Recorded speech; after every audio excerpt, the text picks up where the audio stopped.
So this is lecture number 5th of ionic equilibrium, and in this part we will study about salt hydrolysis.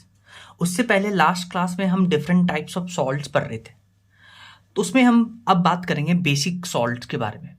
देखिए, basic salt ऐसा salt होता है जिसमें एक या एक से ज़्यादा रिप्लेसेबल OH आयन प्रेजेंट होते हैं। ये रिप्लेसेबल OH आयन का बहुत इंपॉर्टेंट सिग्निफिकेंस है कि एक या एक से ज़्यादा OH आयन अगर किसी सॉल्ट में रिप्लेस हो सकते हैं या उससे निकल सकते हैं तो उसको बुलाते हैं बेसिक सॉल्ट। जैसे आप देखिए, ZnOHCl, MgOHCl, FeOH whole twice Cl। तो ये ZnOHCl जो सॉल्ट है ये कैसे बना होगा ये सोचिए। ZnOHCl सॉल्ट बना होगा ZnOH होल ट्वाइस और साथ में HCl से, एसिड प्लस बेस। अब आप देखिए, ZnOH होल ट्वाइस में आपको दो OH दिख रहा होगा। एक OH इस HCl के हाइड्रोजन के साथ पानी बाहर निकाला, एक OH अभी भी प्रेजेंट है, यानी ZnOHCl सॉल्ट में से एक OH रिप्लेस अभी और हो सकता है, इसलिए ये बेसिक सॉल्ट है। सिमिलरली आप इसके बारे में भी सोच सकते हैं, MgOH होल ट्वाइस साथ में HCl, एक OH और यहां से हाइड्रोजन तो पानी निकाल दिया, एक OH अभी बचा, तो इस सॉल्ट में एक OH रिप्लेसेबल है, इसलिए ये बेसिक सॉल्ट है। तो बेसिक सॉल्ट क्या होता है? विच हैव वन और मोर रिप्लेसेबल OH आयन। नेक्स्ट हम बात कर रहे हैं मिक्स्ड सॉल्ट्स के बारे में। तो मिक्स्ड सॉल्ट्स क्या होता है, ध्यान से सुनिए। जब आप एक मिक्स्ड सॉल्ट को, जैसे फॉर एग्जांपल NaKSO4, जब आप एक मिक्स्ड सॉल्ट को पानी में डिसॉल्व करते हैं, एक्वस यानी इसका वाटर में डिसॉल्व करते हैं, तो क्या करता है, ये एक से ज्यादा या तो कैटाइन देगा या एनाइन देगा। जैसे NaKSO4 को जब आप पानी में डिसॉल्व करते हैं तो आपके पास मिलेगा Na+K+SO4 2 नेगेटिव। तो देखिए, एक से ज्यादा आपको कैटाइन मिल रहा है, ठीक है। तो ये एक मिक्स्ड सॉल्ट है। और एक और एग्जांपल देखिए, CaOCl2, जब इसको पानी में मिलाते हैं, CaOCl2 को ब्लीचिंग पाउडर बुलाते हैं। तो पानी में मिलाने से इसमें देखिए आपको Ca2+, OCl नेगेटिव और Cl नेगेटिव, तो एक से ज्यादा एनाइन मिल रहा है, तो इसी को बुलाते हैं mixed salt. So which give more than one type of cation और anion when dissolved in water, ठीक है। अब ये बनता कैसे है मिक्स्ड सॉल्ट, वो सुनिए। ये बनता है कि जब आप बेसिकली एक से ज्यादा एसिड और बेस का जब आप न्यूट्रलाइजेशन रिएक्शन करवाते हैं तब आपके पास मिक्स्ड सॉल्ट बनता है। जैसे इस मिक्स्ड सॉल्ट में कौन से आयन्स थे? Na+K+SO4 2 नेगेटिव, SO4 2 नेगेटिव आया होगा H2SO4 से, K+KOH से और Na+NaOH से। तो देखिए, एक से ज्यादा बेस है या एक से ज्यादा एसिड हो सकते हैं, तो उसके रिएक्शन से, उसके न्यूट्रलाइजेशन रिएक्शन से मिक्स्ड सॉल्ट बनता है।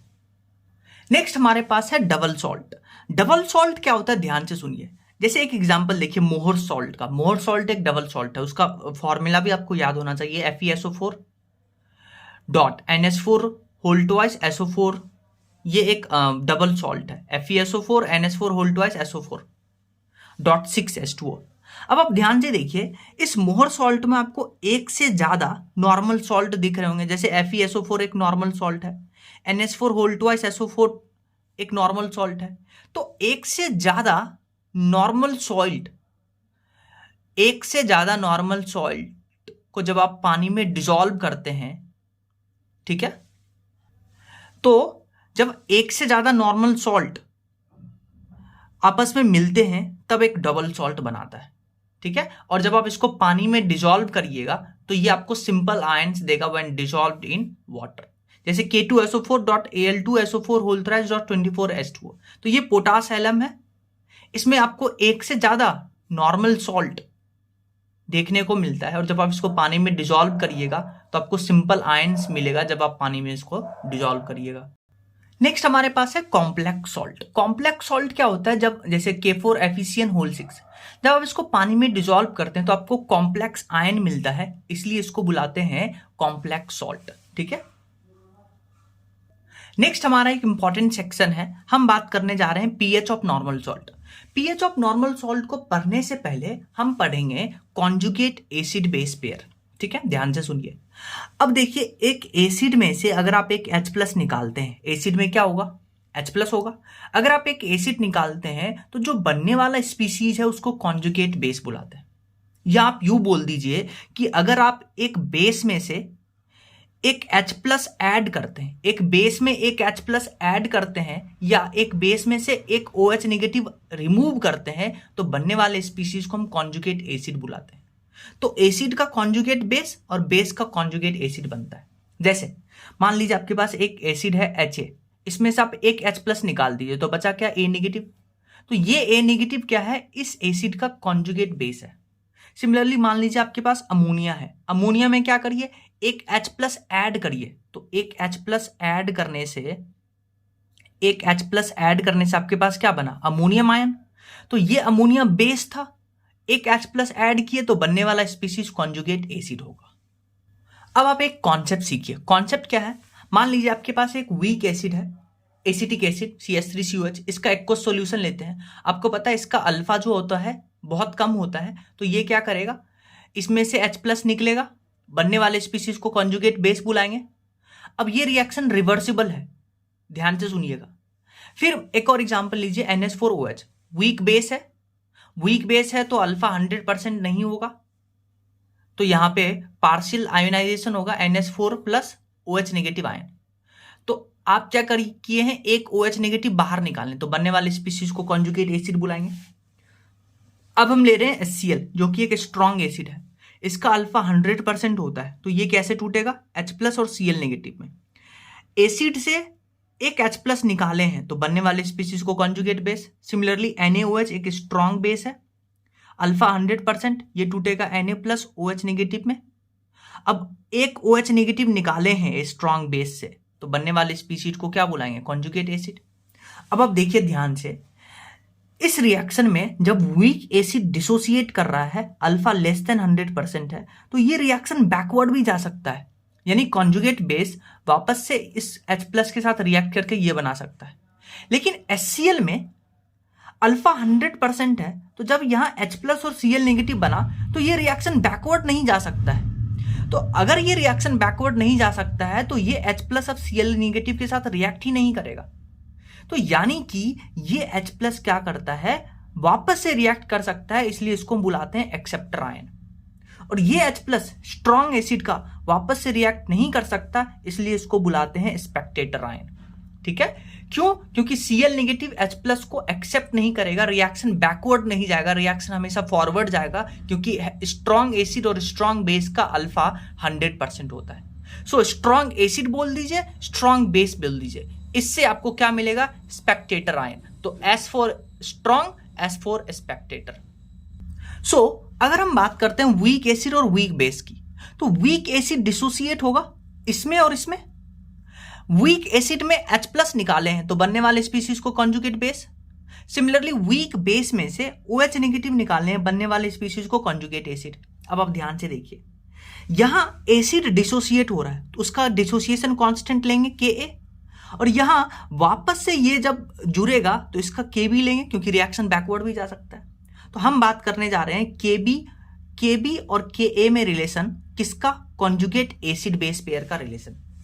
तो उसको समझने के लिए मान लीजिए आपके पास एक वीक एसिड है Ha, इसको जब आप पानी में डिसॉल्व करिएगा तो ये टूटेगा, किसमें टूटेगा, H प्लस में और साथ में A नेगेटिव। फिर ये H प्लस क्या करेगा, वाटर के साथ रिएक्ट करके आपके पास हाइड्रोनियम आयन बनाएगा। ठीक है, और जब आप इस वीक एसिड का डिसोसिएशन कांस्टेंट लिखेंगे Ka, तो concentration of product upon concentration of reactant, water constant है तो उसका कॉन्सेंट्रेशन एक्टिव मास 1 लेंगे। सिमिलरली ये रिएक्शन बैकवर्ड जा सकता है, बैकवर्ड जा सकता है, तो ये देखिए आपके पास है कॉन्जुगेट बेस, कॉन्जुगेट बेस तो बैकवर्ड जाएगा। तो इसका जब आप इक्विलिब्रियम कांस्टेंट लिखेंगे तो बेस है, तो इसके लिए हम Kb डिजाइन करेंगे, तो रिएक्शन को बैकवर्ड कर दीजिए, तो ये रिएक्शन बैकवर्ड जाएगा, A नेगेटिव प्लस वाटर आपके पास Ha प्लस OH नेगेटिव देगा। ठीक है, तो इसके लिए Kb लिखेंगे Ha, OH, A और वाटर का कांस्टेंट। अब आपको क्या निकालना है, relation between Ka and Kb, तो आप इन दोनों को मल्टीप्लाई करिएगा, ये कैंसिल। तो देखिए Ka इंटू Kb आता है concentration of hydronium ion into OH, और आपको पता है कि ये आप H प्लस के बराबर ही आता है। और H plus into O H negative ion का कॉन्सेंट्रेशन का प्रोडक्ट KW के बराबर आता है, यानी आयनाइजेशन कांस्टेंट ऑफ वाटर। तो Ka into K B KW के बराबर आ गया, और KW आपको पता है 10⁻⁻14 के बराबर आता है, तो ये याद रखिएगा। फिर इसका जब हम पीके लेंगे तो pK plus pK b will be equal to PKW, जो कि 14 के बराबर होता है 25 डिग्री सेल्सियस, तो याद रखिएगा। अब हम बात करते हैं पीएच ऑफ नॉर्मल या जनरल सॉल्ट। तो जो नॉर्मल सॉल्ट हम पढ़ के आए हैं उसका पीएच हम कैलकुलेट करेंगे। तो ये जो नॉर्मल सॉल्ट होता है ये अलग अलग टाइप से बन सकता है। जैसे स्ट्रॉन्ग एसिड स्ट्रॉन्ग बेस के रिएक्शन से नॉर्मल सॉल्ट बन सकता है, तो ये सॉल्ट हो जाएंगे strong acid strong base type of salt. Strong acid weak base type of salt, weak acid strong base type of salt, और weak acid weak base type of salt. अब जितने भी सॉल्ट होंगे, आपको पता है सॉल्ट आयोनिक कंपाउंड होते हैं, और आयोनिक कंपाउंड होंगे तो ये एक स्ट्रॉन्ग इलेक्ट्रोलाइट है, और स्ट्रॉन्ग इलेक्ट्रोलाइट है तो एक सॉल्यूशन में ये कंप्लीट डिसोसिएशन होगा। अब कैसे पहचानेंगे कि कौन सा सॉल्ट SaSb है, SaWb है, WaSb है या WaWb है? तो उसको पहचानने के लिए आपको पता है कौन कौन सा स्ट्रॉन्ग एसिड होता है। स्ट्रॉन्ग एसिड कौन कौन सा होता है, और हेलोजन वाला HBr, HI, HCl, और फिर H2SO4 और HNO3 और एक HClO4, ये आपको याद है। तो आपको अगर कोई भी सॉल्ट देगा, फॉर एग्जांपल आपको दिया CuSO4, AgCN और CSI और K2CO3, आपको पहचानना है कि कौन कौन सा टाइप ऑफ सॉल्ट है। तो आप इसमें चेक करिएगा, अगर किसी सॉल्ट में Br नेगेटिव हो, I नेगेटिव हो, Cl नेगेटिव हो, SO4 2 नेगेटिव हो, HNO3 नेगेटिव हो और ClO4 नेगेटिव हो, तो ये सारे सॉल्ट में आपको स्ट्रॉन्ग एसिड देखने को मिलेगा। जैसे इसमें देखिए SO4 2 नेगेटिव है, SO4 2 नेगेटिव जो है वो एनाइन है स्ट्रॉन्ग एसिड का, तो इसमें एक स्ट्रॉन्ग एसिड है। और बाकी बचा Cu प्लस, तो Cu प्लस एक वीक बेस है। स्ट्रॉन्ग बेस भी आपको याद है NaKRbCS, इसमें सब में OH और BaOH होल ट्वाइस, तो इसका जो कैटाइन होगा वो स्ट्रॉन्ग बेस से आएगा। जैसे Ag प्लस और Cn नेगेटिव, देखिए ये ना ही स्ट्रॉन्ग एसिड और स्ट्रॉन्ग बेस का कैटाइन एनाइन है, तो ये हो जाएगा वीक एसिड वीक बेस से बना हुआ salt. Similarly CS positive I negative, I negative देखिए HI आ रहा है, HI एक स्ट्रॉन्ग एसिड है, और CS तो कहीं नहीं आ रहा है स्ट्रॉन्ग बेस में, तो ये एक स्ट्रॉन्ग एसिड, CS आ रहा है स्ट्रॉन्ग बेस में, तो ये स्ट्रॉन्ग एसिड स्ट्रॉन्ग बेस का सॉल्ट है। सिमिलरली K2CO3, तो यहां से आ जाएगा 2K plus plus CO3 2 negative, ये आएगा। अब आप देखिए क्या K प्लस आपके पास कोई भी स्ट्रॉन्ग एसिड में आ रहा है क्या? नहीं आ रहा है, तो ये वीक एसिड है। CO3 2 नेगेटिव आ रहा है क्या? नहीं, ये वीक एसिड है। और K प्लस यहां पे आ रहा है, यानी कि ये स्ट्रॉन्ग बेस वीक एसिड का सॉल्ट है। ऐसे पहचानेंगे हम सॉल्ट। अब हम बात करते हैं hydrolysis of salt of strong acid strong base. अलग अलग टाइप ऑफ सॉल्ट पढ़ेंगे। तो स्ट्रॉन्ग एसिड और स्ट्रॉन्ग बेस से बना हुआ सॉल्ट की हाइड्रोलिसिस पहले हम बात करते हैं। तो सॉल्ट का जब आप वाटर में, बेसिकली वाटर में उसको डिसॉल्व करिएगा, तो आपको पता है एसिड प्लस बेस बनाएगा, क्योंकि एसिड प्लस बेस रिएक्ट करने से सॉल्ट वाटर बनाता है। तो उसी का उल्टा रिएक्शन एसिड प्लस बेस देगा, और एसिड प्लस बेस को जब आप मिलाते हैं उसको न्यूट्रलाइजेशन रिएक्शन कहते हैं। उसका डेल्टा एच क्या होता है? नेगेटिव। जब आप इस रिएक्शन को रिवर्स करिएगा तो डेल्टा एच पॉजिटिव, यानी hydrolysis of salt delta H positive होता है। क्यों? क्योंकि salt hydrolysis is reverse process of neutralization. अब स्ट्रॉन्ग एसिड स्ट्रॉन्ग बेस से कौन कौन सा सॉल्ट बना हो सकता है? जैसे NaCl, CSI, K2SO4, NaNO3। पहचानिए, यहां Na प्लस है, Cl नेगेटिव है, तो Na प्लस किससे आया होगा? NaOH से। और Cl किससे होगा? आया होगा HCl से। तो देखिए स्ट्रॉन्ग एसिड स्ट्रॉन्ग बेस से बना हुआ सॉल्ट है, इसलिए strong acid strong base type of salt है। तो अब आप क्या करिए, NaCl का एग्जांपल लीजिए। NaCl को हमने वाटर में डिसॉल्व किया तो क्या बनेगा? Strong acid strong base, strong acid strong base बनेगा। अब आप ध्यान से देखिए, NaCl सॉल्ट है, स्ट्रॉन्ग इलेक्ट्रोलाइट होगा। NaOH HCl ये भी स्ट्रॉन्ग है, तो ये टूट जाएगा। देखिए ये टूटा NaCl, वाटर ऐसा ही, NaOH ऐसे टूट गया, HCl ऐसे टूट गया। अब आप देखिए जब ये टूट गया तो Na से Na खत्म, Cl से Cl खत्म, और ये H प्लस और OH नेगेटिव रिएक्ट करके क्या बनाएगा? वाटर बनाएगा। यानी कि जब आप एक स्ट्रॉन्ग एसिड और स्ट्रॉन्ग बेस से बने हुए सॉल्ट का हाइड्रोलिसिस करवाते हैं तो वहां पे हाइड्रोलिसिस होता ही नहीं है, वहां पे सिर्फ आपको वाटर ही मिलता है। और वाटर मिलता है तो आपको पता है वाटर में H प्लस और OH आयन का कॉन्सेंट्रेशन सेम होता है, जो कि 10⁻⁻7 के बराबर होता है, और pH 7 हो गया, यानी सॉल्यूशन जो होगा न्यूट्रल सॉल्यूशन होगा। यानी कि hydrolysis of strong acid strong base type of salt neutral solution देता है, pH 7 हो जाता है। और pH देखिए आपके पास strong acid strong base type of salt के कॉन्सेंट्रेशन पे डिपेंड नहीं करता। ठीक है, तो हम लिख सकते हैं the pH of strong acid strong base type of salt is independent of concentration of solution. जैसे इस क्वेश्चन देखिए, आपके पास NaCl है, तो पहले आप सॉल्ट पहचानिए, स्ट्रॉन्ग एसिड स्ट्रॉन्ग बेस का है, इसका pH पूछा है 90 डिग्री सेल्सियस पे, तो आपको पता है कॉन्सेंट्रेशन पे डिपेंड ही नहीं करता, तो pH 90 डिग्री सेल्सियस पे क्या आ जाएगा? 6। न्यूट्रल pH होता है, रूम टेम्परेचर पे pH होता है 7, पर 90 डिग्री सेल्सियस पे pH हो जाएगा 6। अब हम बात करने जा रहे हैं कि स्ट्रॉन्ग एसिड और वीक बेस से बने हुए सॉल्ट के बारे में। तो ध्यान से देखिए, एक एग्जांपल ले रहे हैं NH4Cl, ऐसे ये सब भी एग्जांपल है, पहचानना आपको आना चाहिए, याद नहीं रखना है। तो NH4Cl बताइए कैसे बना होगा? NH4Cl बना होगा NH4 positive Cl negative. NH4 कहां से आया होगा? NH4OH से, और Cl नेगेटिव आया होगा HCl से। तो HCl क्या है? स्ट्रॉन्ग एसिड, ये क्या है? Weak base. यानी कि NH4Cl किससे बना है? स्ट्रॉन्ग एसिड वीक बेस से। ऐसे पहचानना है आपको सॉल्ट। अब इसका देखिए हम हाइड्रोलिसिस करवा रहे हैं, हाइड्रोलिसिस करवाएंगे तो क्या बनेगा? सॉल्ट का हाइड्रोलिसिस एसिड और बेस बनेगा। अब सॉल्ट NH4Cl कौन से एसिड और बेस से बना है? NH4 और HCl से। तो ये देखिए NH4 HCl।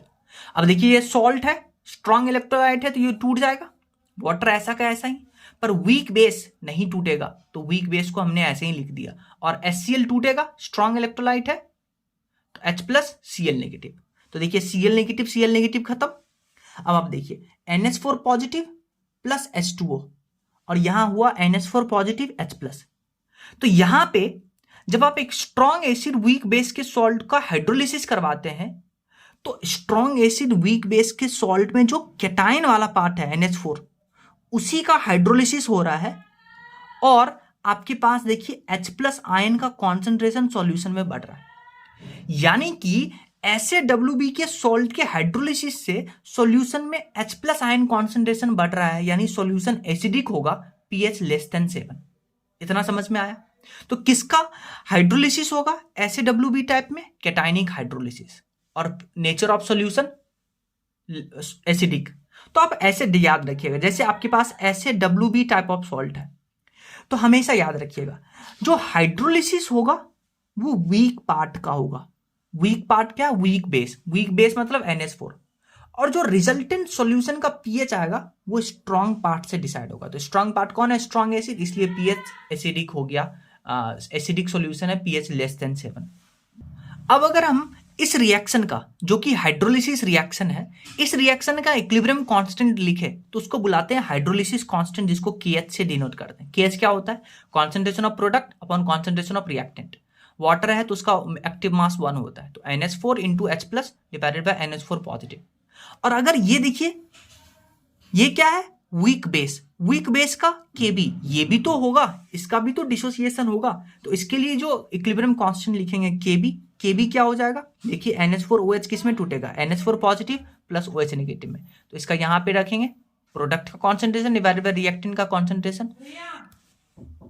सो जब हम KH और Kb को मल्टीप्लाई करेंगे तो यहां से ये वाला पार्ट कैंसिल हो जाएगा, तो KH and Kb will be equal to concentration of H plus and OH negative, जो कि KW के बराबर आता है।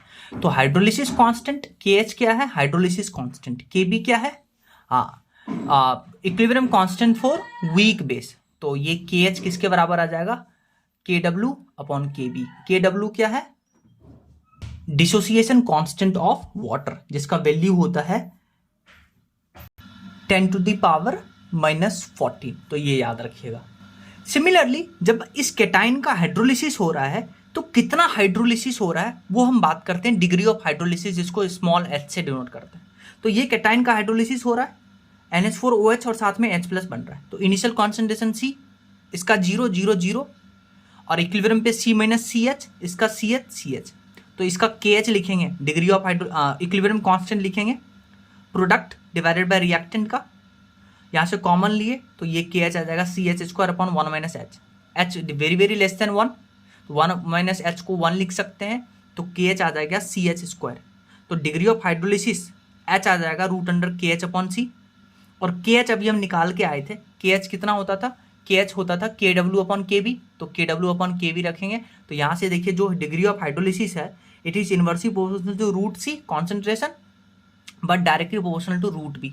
यानी आप वॉल्यूम बढ़ाते हैं तो डिग्री ऑफ हाइड्रोलिसिस बढ़ेगा, और अगर आप कॉन्सेंट्रेशन कम करते हैं डिग्री ऑफ हाइड्रोलिसिस बढ़ेगा। और concentration of OH, concentration of H ion CH के बराबर आता था।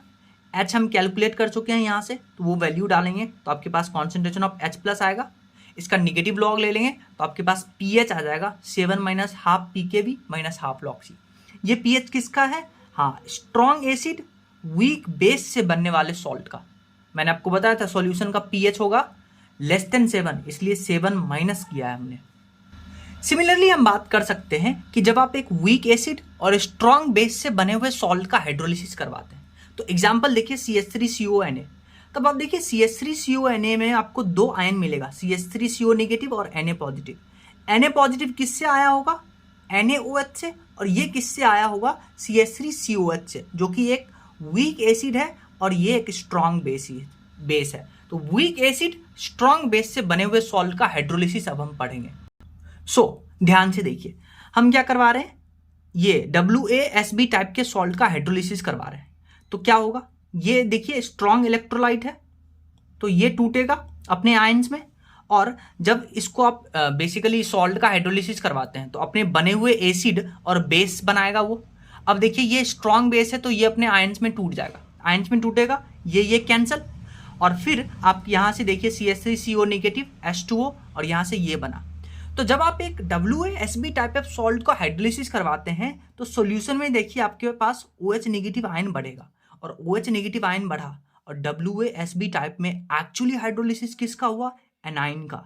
तो इसीलिए इसको बुलाते हैं हम एनाइनिक हाइड्रोलिसिस। क्या बुलाते हैं, एनाइनिक हाइड्रोलिसिस। और OH नेगेटिव आयन बढ़ता है तो बेसिक नेचर सॉल्यूशन का बढ़ता है, और pH ग्रेटर देन 7 होगा, और लिटमस पेपर क्या करेगा, रेड लिटमस पेपर को ब्लू में कन्वर्ट कर देगा। अब हम बात कर रहे हैं relation between hydrolysis constant Kw और Ka में। तो देखिए एनाइनिक हाइड्रोलिसिस हो रहा था किसका, हाँ, जब हम बेसिकली एक WaSb टाइप ऑफ सॉल्ट जब हम ले रहे थे तो उसमें एनाइनिक हाइड्रोलिसिस हो रहा है। एनाइन का हाइड्रोलिसिस हुआ, आपके पास ये बना और ये बना, इसका हाइड्रोलिसिस कांस्टेंट लिखेंगे concentration of product upon concentration of reactant, ठीक है। और इसमें ये देखिए एक वीक एसिड है, तो वीक एसिड का भी डिसोसिएशन होगा, उसके लिए Ka लिखेंगे concentration of product upon concentration of reactant. जब आप KH और Ka को मल्टीप्लाई करेंगे तो मल्टीप्लीकेशन से KH और KW जो होगा इसके बराबर आएगा मल्टीप्लीकेशन से, तो KH and Ka will be equal to KW। तो KH यानी कि हाइड्रोलिसिस कांस्टेंट आ जाएगा KW upon Ka। Similarly degree of hydrolysis निकालने के लिए आप एनाइनिक का हाइड्रोलिसिस करवाइएगा। इसका initial concentration C 0 0 C minus CH KH लिखिएगा, तो CH इंटू CH इसका square divided by C common लेंगे 1 माइनस H, तो ये आ जाएगा KH। 1 माइनस H 1 के बराबर लेंगे तो KH आ जाएगा CH स्क्वायर, और H स्क्वायर जो आएगा KH अपॉन C, तो H आएगा इतना, और KH हम निकाल चुके हैं तो KH का वैल्यू डालेंगे तो डिग्री ऑफ हाइड्रोलिसिस आ जाएगा। और सिमिलरली जब हम pH कैलकुलेट करेंगे तो pH आ जाएगा 7 plus half pKa plus half log C, और ये किसका pH है, वीक एसिड स्ट्रॉन्ग बेस से बनने वाले सॉल्ट का। अब नेक्स्ट हम बात करने जा रहे हैं वीक एसिड वीक बेस से बनने वाले सॉल्ट का हाइड्रोलिसिस। उसका एक एग्जांपल देखिए CH3CONH4।